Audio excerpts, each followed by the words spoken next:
தொடக்க நூல் 35. அப்பொழுது கடவுள் யாக்கோப்பை நோக்கி, நீ எழுந்து பெத்லகேமுக்கு போய் அங்கே குடியிரு. உன் சகோதரன் ஏசாவிடமிருந்து தப்பியோடிய போது உனக்கு தோன்றின இறைவனுக்கு அவ்விடத்தில் ஒரு பலிபீடத்தை எழுப்பு என்றார். யாக்கோப்பு தம் வீட்டாரையும் அவரோடிருந்த அனைவரையும் நோக்கி, உங்களிடம் உள்ள வேற்று தெய்வங்களின் சிலைகளை அகற்றிவிட்டு உங்களை தூய்மைப்படுத்தி உங்கள் உடைகளை மாற்றிக்கொள்ளுங்கள். எழுந்து வாருங்கள், பெத்லகேமுக்கு செல்வோம். அங்கே என் துன்ப நாளில் என் மன்றாட்டை கேட்டருளி நான் சென்ற விடமெல்லாம் எனக்கு வழித்துணையாயிருந்த இறைவனுக்கு ஒரு பலிபீடத்தை எழுப்புவேன் என்றார். அப்படியே அவர்கள் தங்களிடமிருந்த எல்லா வேற்று தெய்வங்களின் சிலைகளையும் தங்கள் காதணிகளையும் யாக்கோப்பின் கையில் கொடுக்க, அவர் அவற்றை செக்கேம் அருகில் இருந்த ஒரு கருவாலி மரத்தின் அருகே புதைத்தார்.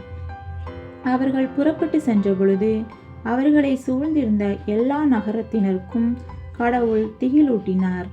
எனவே அவர்கள் யாக்கோப்பின் புதல்வரை துரத்தி செல்லவில்லை. இவ்வாறு யாக்கோப்பும் அவரோடு இருந்த எல்லா மக்களும் கானான் நாட்டிலுள்ள லூசி என்ற பெத்லகேமுக்கு வந்து சேர்ந்தனர். யாக்கோப்பு அங்கே ஒரு பலிபீடத்தை கட்டி எழுப்பி தம் சகோதரனிடமிருந்து தப்பி ஓடின பொழுது கடவுள் தம்மை அங்கே அவருக்கு வெளிப்படுத்தியதால் அந்த இடத்திற்கு ஏல் பெத்தேல் என்று பெயரிட்டார். அப்பொழுது ரெபக்காவின் பணிப்பெண்ணாகிய தெபோரா இறந்தாள். பெத்தேலின் அடிவாரத்தில் இருந்த ஒரு கருவாலி மரத்தடியில் அவள் அடக்கம் செய்யப்பட்டாள். எனவே அவ்விடத்திற்கு அல்லோன் பாக்கூத்து என்னும் பெயர் வழங்கலாயிற்று. யாக்கோப்பு பதான் அராமிலிருந்து திரும்பி வந்த பின் கடவுள் மீண்டும் அவருக்கு தோன்றி ஆசி வழங்கினார். கடவுள் அவரை நோக்கி, உன் பெயர் யாக்கோப்பு, இனிமேல் நீ யாக்கோப்பு என்று அழைக்கப்பட மாட்டாய். உன் பெயர் இஸ்ரேல் எனப்படும் என்றுரைத்து இஸ்ரேல் என்று அவருக்கு பெயரிட்டார். மேலும் கடவுள் அவரை நோக்கி, நானே எல்லாம் வல்ல இறைவன், நீ பழுகி பெருக கடவாய். ஓரினமும் மக்களினங்களின் கூட்டமும் உன்னிடம் இருந்து தோன்றும். அரசர்களும் உன் வழிமரபில் உதிப்பார்கள். ஆபிரகாம் ஈசாக்கு நான் அளித்த நாட்டை உனக்கும் உனக்கு பின் உன் வழிமரபினருக்கும் கொடுப்பேன் என்றார். பின்னர் கடவுள் அவரோடு பேசிய இடத்தினின்று மேலெழும்பி சென்றார். யாக்கோப்பு தம்மோடு கடவுள் பேசிய அந்த இடத்தில் ஒரு கருத்தூணை நினைவு தூணாக நாட்டி அதன் மேல் நீர்ம பழியையும் எண்ணெயையும் வார்த்தார். யாக்கோப்பு தம்மோடு கடவுள் பேசிய அந்த இடத்திற்கு பெத்தேல் என்று பெயரிட்டார். பின்பு அவர்கள் பெத்தேலை விட்டு புறப்பட்டனர். எப்ராத்திற்கு சற்று தொலைவில் அவர்கள் இருந்தபொழுது அங்கே ராக்கேலுக்கு பேறுகாலம் வந்தது. அப்பொழுது அவர் மிகவும் வேதனைப்பட்டார். பேறுகால வேதனையால் அவர் துடித்து கொண்டிருக்கையில் மருத்துவ பெண் அவரை நோக்கி, அஞ்சாதே, உனக்கு இன்னொரு மகன் பிறந்துள்ளான் என்றாள். அவர் சாக கிடந்து உயிர் பிரியும் வேளையில் அவருக்கு பெண் ஓனி என்று பெயரிட்டார். அவன் தந்தையோ அவனை பென்யமின் என்று அழைத்தார். இவ்வாறு ராக்கேல் இறந்து போக பெத்லகேம் என்ற எப்ராத்திற்கு செல்லும் வழியில் அடக்கம் செய்யப்பட்டார். யாக்கோப்பு அவருடைய கல்லறையின் மேல் ஒரு நினைவு தூணை நாட்டி வைத்தார். இன்று வரை அது ராக்கேலின் கல்லறைக்கு நினைவு தூணாக இருக்கின்றது. மீண்டும் இஸ்ரேல் அங்கிருந்து புறப்பட்டு மிக்தால் ஏதேருக்கு அப்பால் கூடாரம் அடித்தார். இஸ்ரேல் அந்நிலப்பகுதியில் குடியிருந்த பொழுது ரூபன் தன் தந்தையின் மறுமனைவியாகிய பிலகாவுடன் உடலுறவு கொண்டான். இஸ்ரேல் அதை கேள்விப்பட்டார். யாக்கோப்பின் புதல்வர்கள் 12 பெயர்களாவன. லேயாவின் புதல்வர்கள் யாக்கோப்பின் தலைமகன் ரூபன், சிமியோன், லேவி, யூதா, இசக்கார், செபுலோன். ராக்கேலின் புதல்வர்கள் யோசேப்பு, பென்யமின். ராக்கேலின் பணிப்பெண் பிலகாவின் புதல்வர்கள் தான், நப்தலி. லேயாவின் பணிப்பெண் சில்பாவின் புதல்வர்கள் காத்து, ஆசேர். அவர்கள் யாக்கோப்புக்கு பதான் அராமில் பிறந்தவர்கள். ஆபிரகாமும் ஈசாக்கும் வாழ்ந்த இடம் கிரியத்து அர்பா என்ற எபிரோன் ஆகும். யாக்கோப்பு தம் தந்தை ஈசாக்கிடம் மம்ரே என்னும் கிரியத்து அர்பாவுக்கு வந்தார். அதுவே ஆபிரகாமும் ஈசாக்கும் குடியிருந்த எபிரோன் ஆகும். ஈசாக்கு 180 ஆண்டுகள் வாழ்ந்தார். அவர் வயது முதிர்ந்தவராய் இறந்து தம் மூதாதையருடன் சேர்த்து கொள்ளப்பட்டார். அவர்கள் புதல்வர்கள் ஏசாவும் யாக்கோப்பும் அவரை அடக்கம் செய்தனர். தொடக்க நூல் 36. ஏதோம் என்ற ஏசாவின் தலைமுறை அட்டவணை இதுவே. ஏசா கானான் நாட்டு பெண்களில் இத்தியன் ஏலோனின் மகள் ஆதாவையும், இவ்வியன் சிபெயோனின் மகளான அனாவின் மகள் ஓகோலிபாமாவையும், இஸ்மயேலின் மகளும் நெபோயோத்தின் சகோதரியுமான பாசமத்தையும் மணந்து கொண்டார். ஏசாவுக்கு ஆதா எலிப்பாசை பெற்றெடுத்தாள். பாசமத்து ரகுவேலை பெற்றெடுத்தாள். ஓகோலிமா ஏசு, யாலாம், கோராகு ஆகியோரை பெற்றெடுத்தாள். இவர்கள் ஏசாவுக்கு கானான் நாட்டில் பிறந்த புதல்வர்கள்.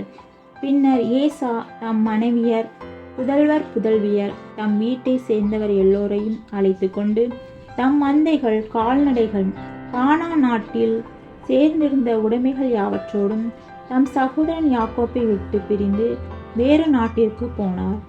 ஏனெனில் அவர்கள் இருவரும் சேர்ந்து வாழ முடியாத அளவு அவர்களுடைய உடைமைகள் பெருகிவிட்டன. அவர்கள் தங்கியிருந்த நிலம் அவர்களுடைய மந்தைகளுக்கு போதாதிருந்தது. ஆகையால் ஏசா என்ற ஏதோம் சேயீர் என்ற மலைநாட்டிற்கு சென்று குடியேறினார். சேயீர் மலைநாட்டில் வாழும் ஏதோமியரின் மூதாதையராகிய ஏசாவின் தலைமுறை அட்டவணை இதுவே. ஏசாவின் புதல்வர்கள் பெயர்களாவன: ஏசாவின் மனைவி ஆதாமின் மகன் எலிப்பாசு, அவருடைய இரண்டாம் மனைவியான பாசமத்தின் மகன் ரகுவேல். எலிப்பாசின் புதல்வர்கள் தேமான், ஓமார், செப்போ, காத்தோம், கெனாசு. ஏசாவின் மகன் எலிப்பாசின் மறுமனைவியான திம்னா எலிப்பாசுக்கு அமலேக்கியை பெற்றெடுத்தாள். இவர்கள் ஏசாவின் மனைவி ஆதாவின் பேர பிள்ளைகள். ரகுவேலின் புதல்வர்கள் நகத்து, செராகு, சம்மா, மிசா இவர்களே. ஏசாவின் மனைவி பாசமத்தின் பேர பிள்ளைகள் சிபெயோனின் மகளான அனாவின் மகள் ஓகோலிபாமா. ஏசாவுக்கு பெற்றெடுத்த புதல்வர்கள் ஏசு, யாலாம், கோராகு. ஏசாவின் புதல்வர்களுள் தலைவர்களாயிருந்தவர்கள் ஏசாவின் தலைமகன் எலிப்பாசின் புதல்வர்களான தேமான், ஓமார், செப்போ, கெனாசு. கோராகு, காத்தோம், அமலேக்கு ஆகிய இவர்கள் அனைவரும் எலிப்பாசுக்கு பிறந்த ஏதோம் நாட்டு தலைவர்கள். இவர்கள் ஆதாவின் பேர பிள்ளைகள். ஏசாவின் மகன் ரகுவேலின் புதல்வர்களுள் தலைவர்களாயிருந்தவர்கள் நகத்து, செராகு, சம்மா, மிசா இவர்களே. ரகுவேலின் புதல்வர்கள். ஏசாவின் மனைவி பாசமத்தின் பேர பிள்ளைகள். இவர்கள் ரகுவேலின் வழிவந்த ஏதோம் நாட்டு தலைவர்கள். ஏசாவின் மனைவி ஓகோலிபாமாவின் புதல்வர்கள் தலைவர்களாயிருந்தவர்கள் ஏசு, யாலாம், கோராகு. இவர்கள் அனாவின் மகளும் ஏசாவின் மனைவியுமான ஓகோலிபாமா வழிவந்த தலைவர்கள். இவர்களே ஏதோம் எனப்பட்ட ஏசாவின் புதல்வர்களும் அந்த இனத்தின் தலைவர்களும் ஆவர். அந்த நாட்டில் குடியிருந்த ஓரியனான சேயீரின் புதல்வர்கள் லோத்தான், சோபால், சிபெயோன், அனா, தீசோன், ஏத்சேர், தீசான். இவர்களே ஏதோம் நாட்டிலிருந்த சேயீரின் மக்களாகிய ஓரியரின் தலைவர்கள். லோத்தானின் புதல்வர்கள் இவர்களே: ஓரி, ஏமாம். லோத்தானின் சகோதரி திம்னா. சோபாலின் புதல்வர்கள் இவர்களே: அல்வான், மானகத்து, ஏபால், செப்போ, ஓனாம். சிபெயோனின் புதல்வர்கள் இவர்களே: ஐயா, அனா. இந்த அனா தன் தந்தை சிபெயோனின் கழுதைகளை மேய்த்து கொண்டிருந்த போது பாலை நிலத்தில் வெப்ப நீரூற்றுகளை கண்டுபிடித்தான். அனாவின் மகன் தீசோன். அனாவின் மகள் ஓகோலிபாமா. தீசாவின் புதல்வர்கள் இவர்களே: எம்தான், எஸ்பான், இத்ரான், கெரோன். ஏட்சேரின் புதல்வர்கள் இவர்களே: பில்கான், சகவான், ஆக்கான். தீசோனின் புதல்வர்கள் இவர்களே: ஊசு, ஆரோன். ஓரியரின் தலைவர்கள் இவர்களே: லோத்தான், சோபால், சிபெயோன், அனா, தீசோன், ஏட்சேர், தீசான். இவர்கள் சேயீர் நாட்டின் குலப்பிரிவுகளுக்கு ஏற்ப ஓரியரின் தலைவர்களாய் இருந்தவர்கள். இஸ்ரேலர்களிடையே முடியாட்சி தொடங்கும் முன்னரே ஏதோமில் ஆட்சி புரிந்த மன்னர்கள் இவர்களே: பேகாரின் மகன் பேலா ஏதாமில் ஆட்சி புரிந்தான். அவனது நகரின் பெயர் தின்காபா. பேலா இறந்த பின் ஓஸ்ராவை சார்ந்த செராக்கின் மகன் யோபாபு ஆட்சிக்கு வந்தான்.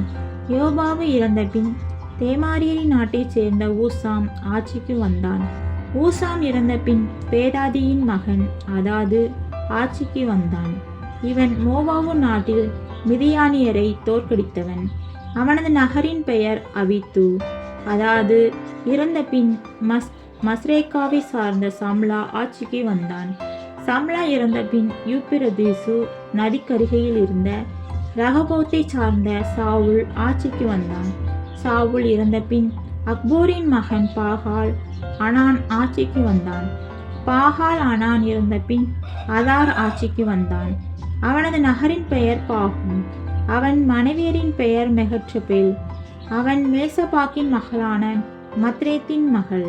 தங்கள் குலப்பிரிவின்படியும் நிலப்பகுதிகளின்படியும் ஏசாவின் வழிவந்த தலைவர்களின் பெயர்கள் இவைகளே: திம்னா, ஆல்வா, எத்தேத்து, ஓகோலிபாமா, ஏலா, பினோன், கெனாசு, தேமான், மிபுசார். மக்தியேல், நீராம், ஏதோமியர் உரிமைகளாக கொண்டு குடியேறி வாழ்ந்த நிலப்பகுதிகளின்படி தலைவர்களாய் இருந்தவர்கள் இவர்களே. இந்த ஏதோமியரின் மூதாதைதான் ஏசா.